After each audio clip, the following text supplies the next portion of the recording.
Welcome दोस्तों। आज हम शुरू करने वाले हैं यूनिट डायमेंशन एंड मेजरमेंट से जुड़ा हुआ तीसरा लेक्चर। ठीक है ना। कल हमने पढ़ा था, जहां तक हमने पढ़ा था, लंबाई, द्रव्यमान और समय के बारे में हमने पढ़ा था कि कितने मीटर डिस्टेंस को हम कितनी डिस्टेंस को हम 1 मीटर बोलेंगे, कितने समय को हम 1 सेकंड लेंगे और द्रव्यमान के लिए क्या इंटरनेशनल ब्यूरो ने तय किया है। ठीक है ना, इन चीजों के लिए पढ़ा था। और अगर हम थोड़ा रिकॉल करें तो हमने पढ़ा था लंबाई में कि लंबाई किसे बोलोगे आप। कल हमने पढ़ा था कि क्रिप्टॉन 86 परमाणु को हमने लिया था।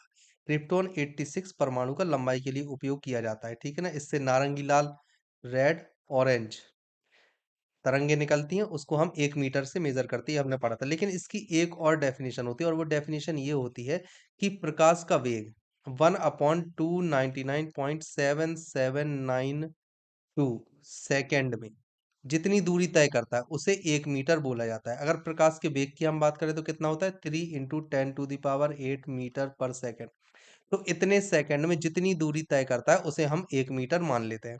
वहीं दूसरी तरफ हमने पढ़ा था अंतरराष्ट्रीय ब्यूरो के अनुसार द्रव्यमान के लिए हमने लिया था इरिडियम प्लेटिनम की मिश्र धातु को। मिश्र धातु का बना हुआ एक मानक बेलन, मानक का मतलब था इसकी त्रिज्या और ऊंचाई हमने फिक्स कर दी थी, इसका आयतन और द्रव्यमान।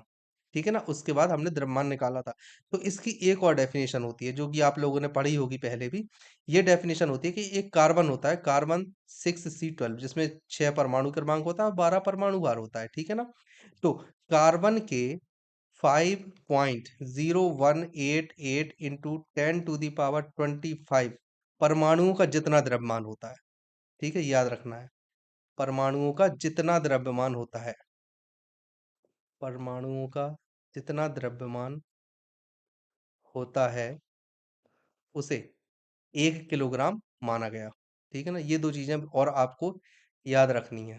ठीक है। एक तो ये कि सी 6C12 के इतने परमाणु के द्रव्यमान को, ठीक है, ये आपको याद रखना। और दूसरा, प्रकाश का वेग 1 अपॉन, इसको अप्रोक्सीमेट 3 भी मान लेना कि 1/3 सेकंड में जितनी दूरी तय करता है उसे हम 1 मीटर लंबाई मानते हैं। ठीक है ना। इतना हमने पढ़ा था। तो ये हमारे जो मेन मात्रक थे जो हमने पढ़े थे, मूलभूत मात्रक हमने पढ़ ली, व्युत्पन्न मात्रक हमने पढ़ ली। लेकिन एक और मात्रक की बात हुई थी, व्यवहारिक मात्रक। ठीक है ना। व्यवहारिक मात्रक। ठीक है, व्यवहारिक मात्रक। और एग्जाम्स में पूछे जाते हैं। व्यवहारिक मात्रक वो होते हैं जो कि मूलभूत मात्रक की तरह उपयोग तो नहीं किए जा सकते, पर इन मात्रकों को आप मूलभूत मात्रक के टर्म में दिखा सकते हो। समझ में आ रही है बात।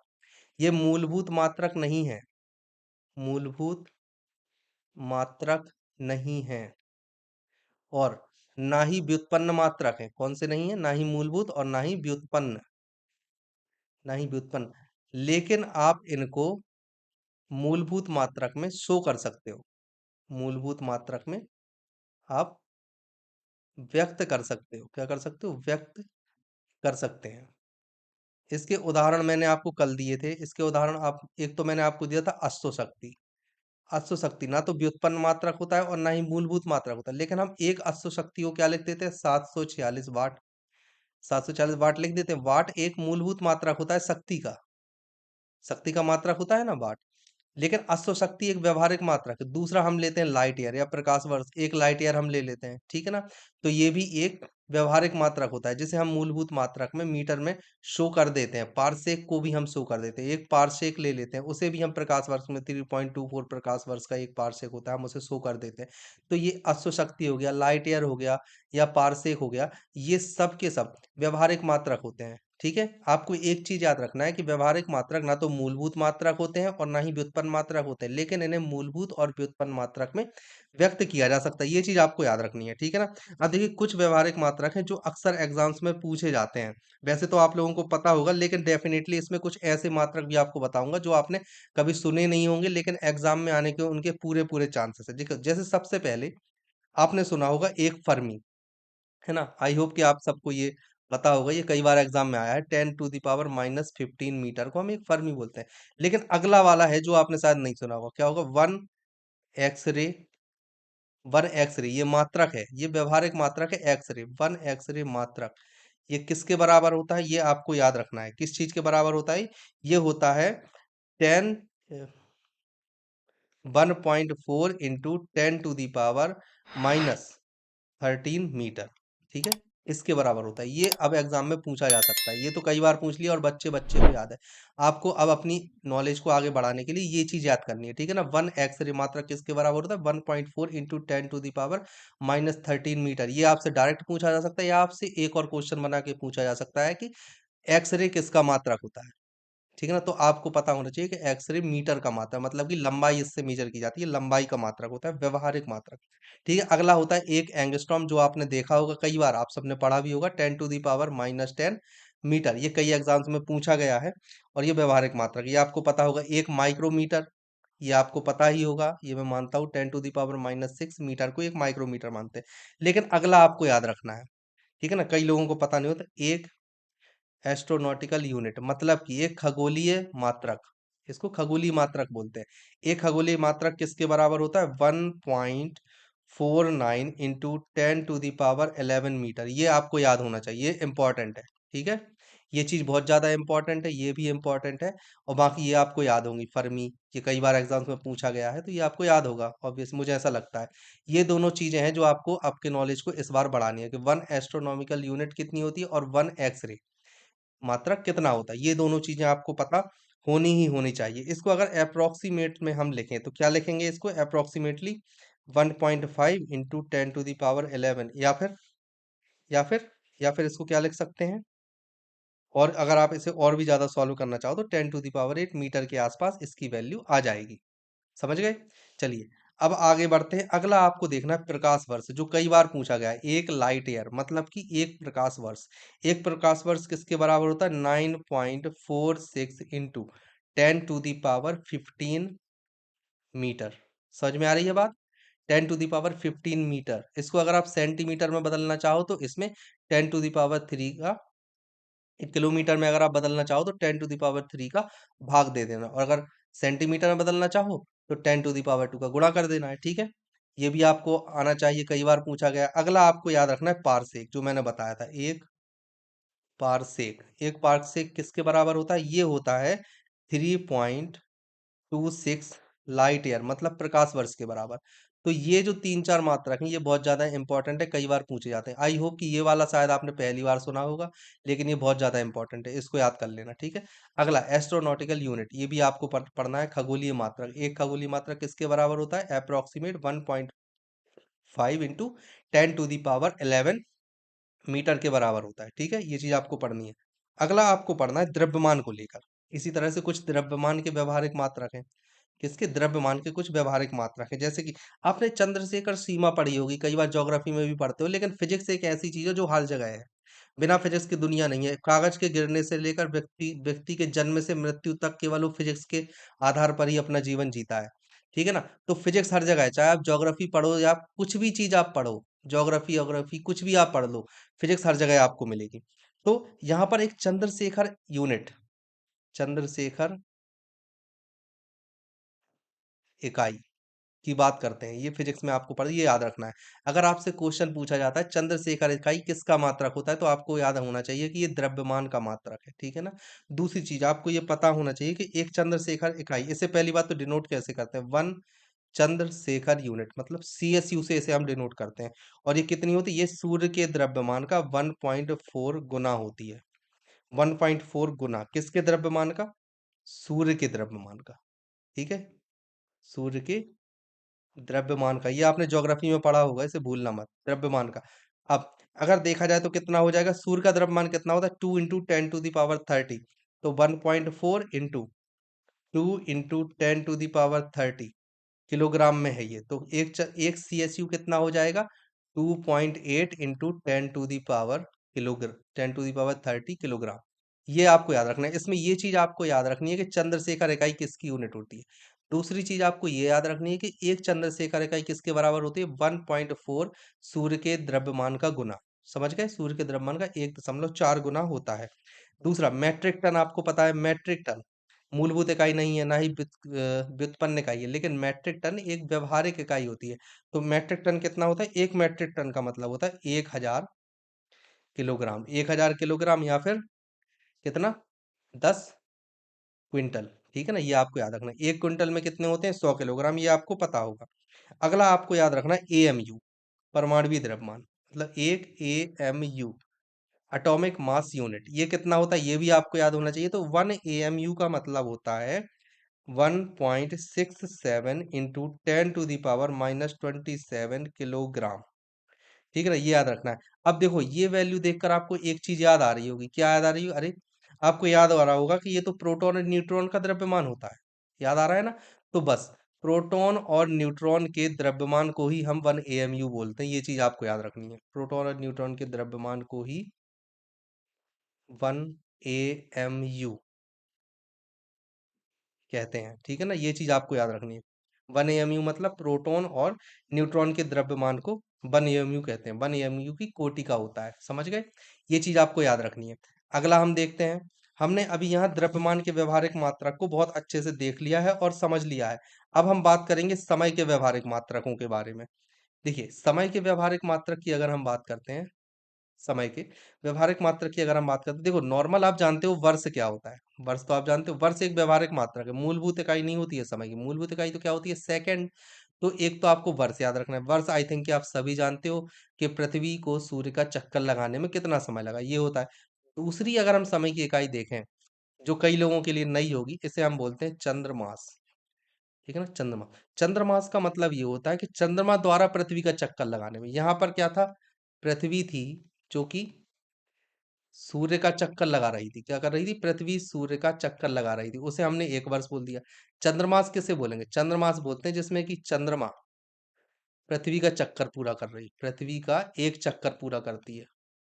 पृथ्वी का एक चक्कर पूरा करने में जितना समय लगा, अब ये समय कितना होता है ये भी आपको पता होना चाहिए। ये समय होता है 27.3 डेज, मतलब 27.3 दिनों में चंद्रमा पृथ्वी का एक पूरा चक्कर कर लेती है। ये चीज आपको पता होनी चाहिए। अब हम अगला देखेंगे सौर दिवस। सौर दिवस ये भी आपको पता होना चाहिए, ठीक है। सौर दिवस क्या होता है? सौर दिवस का मतलब होता है सूर्य के सापेक्ष पृथ्वी द्वारा अपनी अक्ष पर एक पूर्ण चक्कर का समय। ठीक है, किसके सापेक्ष? सबसे पहले आपको ये याद रखना है कि सूर्य के सापेक्ष, सूर्य के सापेक्ष पृथ्वी द्वारा, किसके द्वारा? पृथ्वी द्वारा, सूर्य के सापेक्ष पृथ्वी द्वारा अपनी अक्ष पर एक पूरा घूर्णन। पृथ्वी द्वारा अपनी अक्ष पर, आपको पूरा लिखना है, अपनी अक्ष पर एक पूरा घूर्णन। ठीक है ना, ये चीज आपको लिखनी है। ये होता है एक सौर दिवस। और सौर दिवस होता क्या? देखो क्या होता है, सौर दिवस अलग अलग होते हैं। आप आज मतलब हमेशा अलग होता है। तो देखो यहाँ पर जब मैंने आपको बताया था एक दिन की अगर हमने बात की थी, एक दिन क्या होता है? पृथ्वी एक चक्कर उसने लगा दिया, ठीक है ना, अपने उस पर अक्ष पर, तो हम उसे बोल देते हैं कि ये पृथ्वी एक दिन हो गया। लेकिन सौर दिवस हम उसे बोलेंगे, देखो क्या होता है, जैसे ये है सूर्य, ठीक है, ये है सन, और इसके चारों तरफ पृथ्वी घूम रही है। लेकिन पृथ्वी घूमने के साथ साथ पृथ्वी अपने अक्ष पर भी घूम रही है। तो जब पृथ्वी अपने अक्ष पर एक चक्कर लगा देती है, जिसकी वजह से हमें दिन और रात का आभास होता है, उसे हम एक दिन बोल देते हैं। लेकिन हम लेते हैं कितना, कि हम ये मानकर चलते हैं कि एक दिन 24 घंटे का है, पर ऐसा होता नहीं है। ठीक है ना, फिक्स 24 घंटे का एक दिन नहीं होता। तो जो पूरे साल में 365 दिन थे, इन पूरे 365 दिनों का टोटल समय निकाला गया। जैसे इसमें 24 घंटे है, 24 घंटे 1.2, 24 घंटे 1.15, जितना भी होता है, इसको पूरे 365 दिनों का औसत निकाला गया और ये निकल कर आया 365.25। समझ में आ रही है बात? तो एक सौर दिवस हो गया 365.25 औसत दिन। समझ में आ रही है बात? ओके, ये होता है। तो औसत सौर दिवस क्या होता है? सौर वर्ष का औसत। देखो सौर दिवस तो क्या हो गया? सौर दिवस हो गया 365.25, ठीक है ना, 25 औसत दिन। ओके, वहीं अगर हम औसत सौर दिवस की अगर हम बात करते हैं, तो औसत सौर दिवस कितना हो जाएगा? औसत सौर दिवस हो जाएगा सौर वर्ष का 1/365.25 भाग, 365.25 भाग, ये लिख लेना। ये होता है औसत सौर दिवस, ये भी आपको याद रखना है, ठीक है। मेनली तो आपको ये याद रखना है कि चंद्रमास समय के लिए, सौर दिवस समय के लिए, वर्ष समय के लिए। फिर आपको याद रखना कि एक चंद्रमास की वैल्यू कितनी होती है 27.3। एक सौर दिवस क्या होता है? सौर दिवस 365.25, ठीक है, औसत दिन। और औसत सौर दिवस क्या होता है? सौर वर्ष का 1/365.25 भाग। समझ में आ रही है बात? ये होता है। अब हमें अगला जो चीज देखनी है वो हमें देखनी है सेड दिवस। कौन सा दिवस?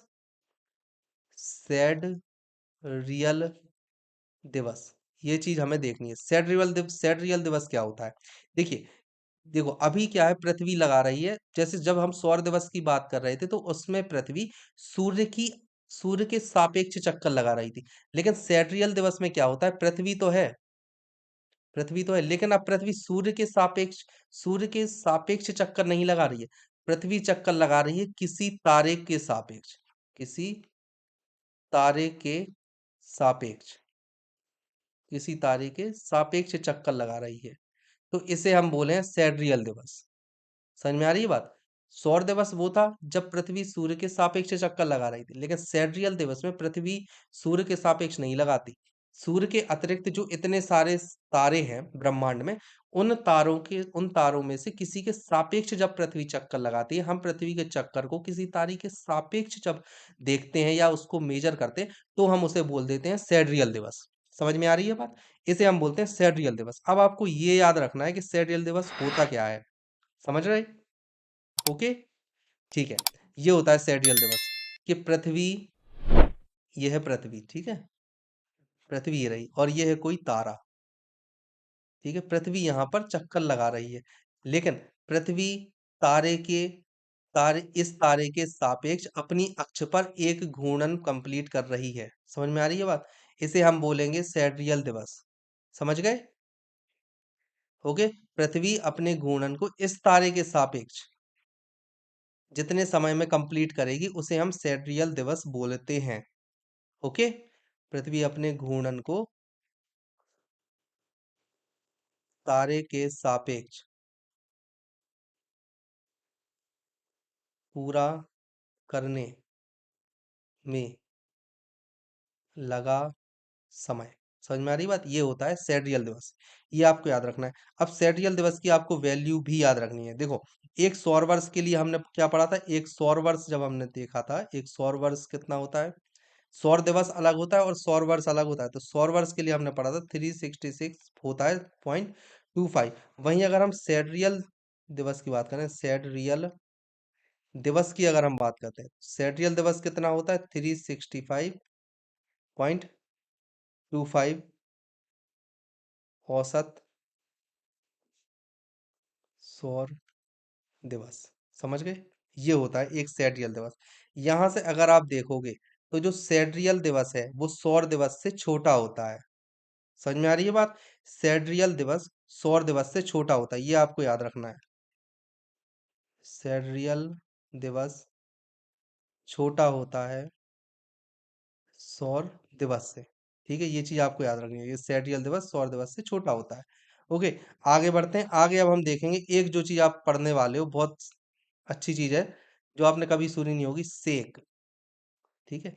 सेक किस चीज का व्यवहारिक मात्रक है? सबसे पहले आपको याद होना चाहिए, समय का व्यवहारिक मात्रक है। अब इसका उपयोग नहीं होता है बिल्कुल भी, समय का व्यवहारिक मात्रक है।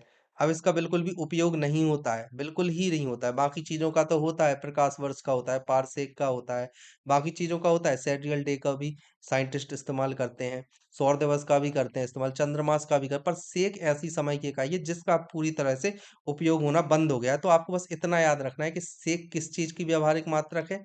ये समय का व्यवहारिक मात्रक है, लिख दिया। अब लेकिन एक सेक बराबर होता कितना है?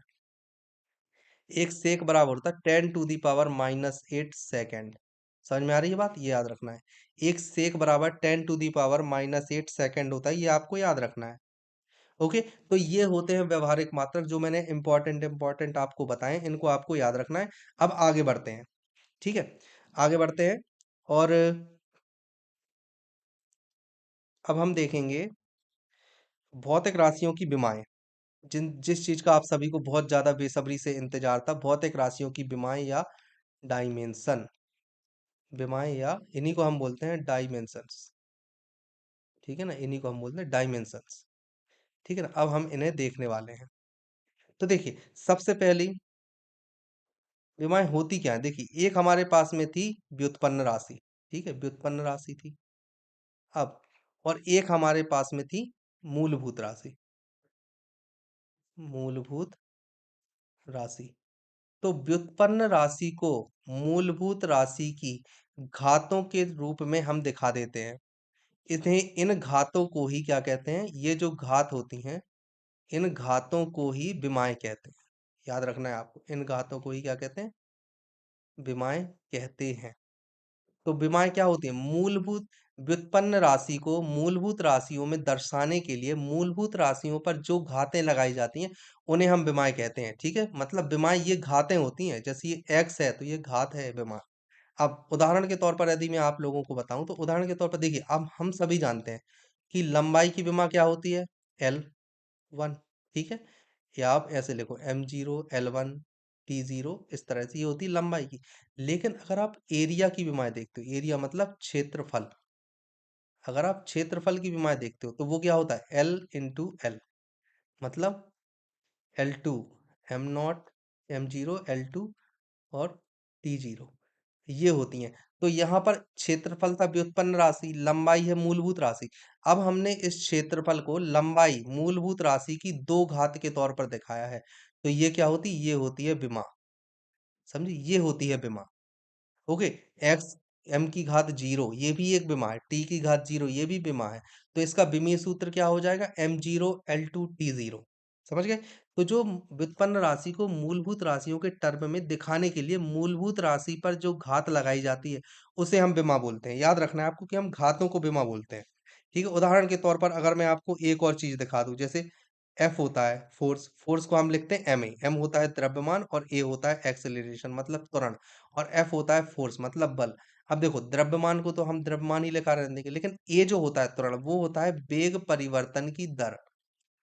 वेग परिवर्तन, ऊपर वेग आ गया। अब देखो, द्रव्यमान की इकाई क्या होती है? किलोग्राम, ठीक है? वेग की इकाई क्या होती है? मीटर प्रति सेकंड। और समय की क्या होती है? ये तो है ही सेकंड, ठीक है? तो आप इसे कैसे रिप्रेजेंट करोगे? किलोग्राम के लिए आप एम का इस्तेमाल करोगे, एम की घात 1। वहीं आप मीटर के लिए आप एल का इस्तेमाल करोगे करोगे एल की घात 1। लेकिन अगर आप सेकंड की बात करो, तो सेकंड है बटे में, मतलब कि टी की घात -2। तो ये जो है, ये 1, 2 और -2, ये भी विमाएं हैं। समझ में आ रही है बात? अब बल एक व्युत्पन्न राशि है, लेकिन मूल मूल क्या थे? एम के एस पद्धति में, एम के एस में ये है हमारे पास में, किलोग्राम है, मीटर है और सेकंड है। ठीक है ना? तो हमने इसको किलोग्राम, मीटर और सेकंड, जो कि मूलभूत इकाइयां होती हैं, मूलभूत मात्रक होते हैं, उसमें हमने शो किया है इन्हें। समझ में आ रही है बात? बढ़िया। उसमें हमने इन्हें शो किया है। तो मूलभूत राशियों के फॉर्म में व्युत्पन्न राशियों को दिखाते हैं, और मूलभूत राशि पर जो घात होती है उसे हम विमाएं बोलते हैं। ये चीज आपको याद रखनी है हर चीज में।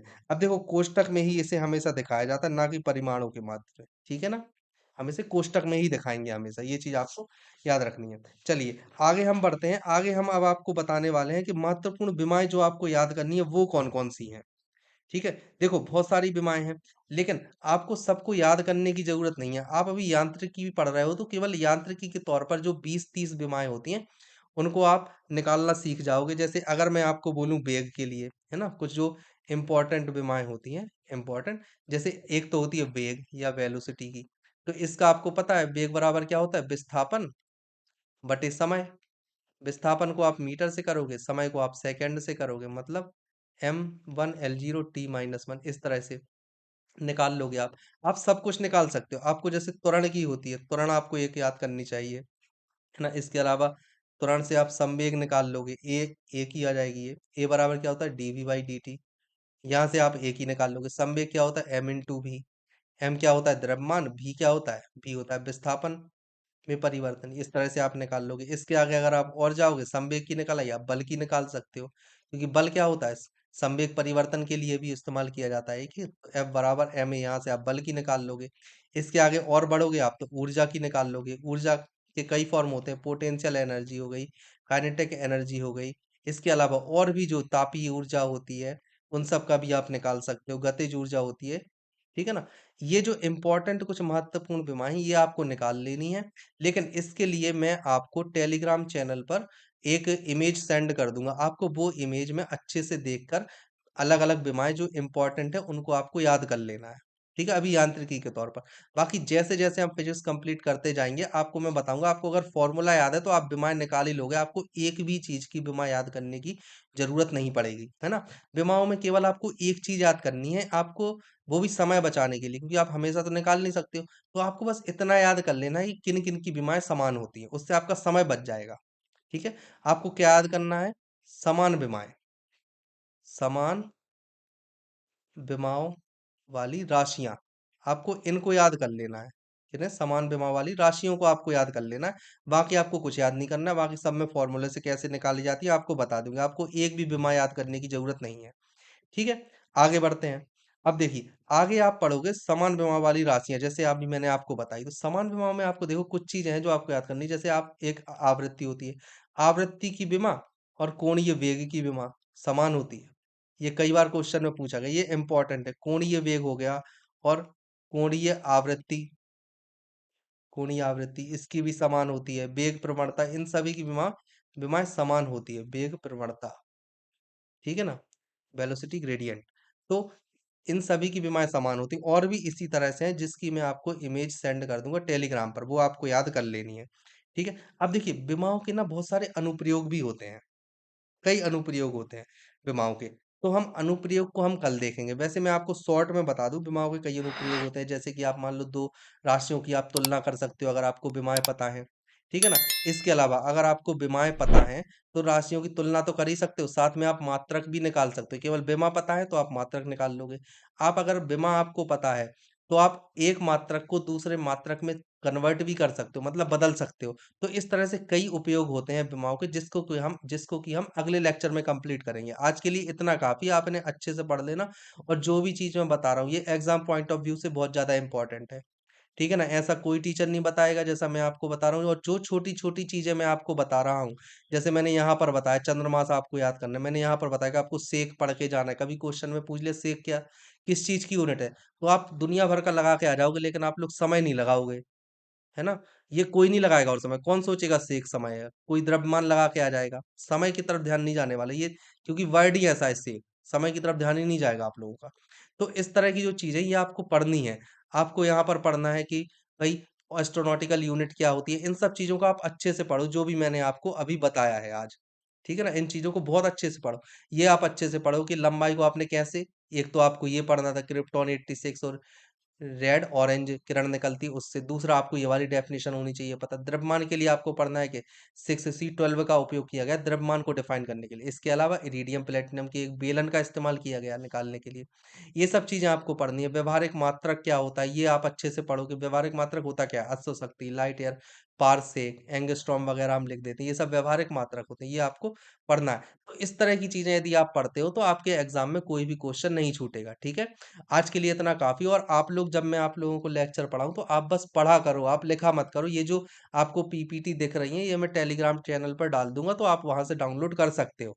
ठीक है? बाद में अच्छे से नोट्स बना लेना, लिख लेना, जैसे बनाना हो। साथ में परेशान मत हो, केवल चीज़ों को समझो, उसमें अपना समय दो। ठीक है? रखता हूँ, और अगर चैनल को सब्सक्राइब नहीं किया है तो चैनल को सब्सक्राइब कर देना, बाकी हम कल मिलेंगे। ठीक है? अब तक जुड़े रखने के लिए थैंक यू।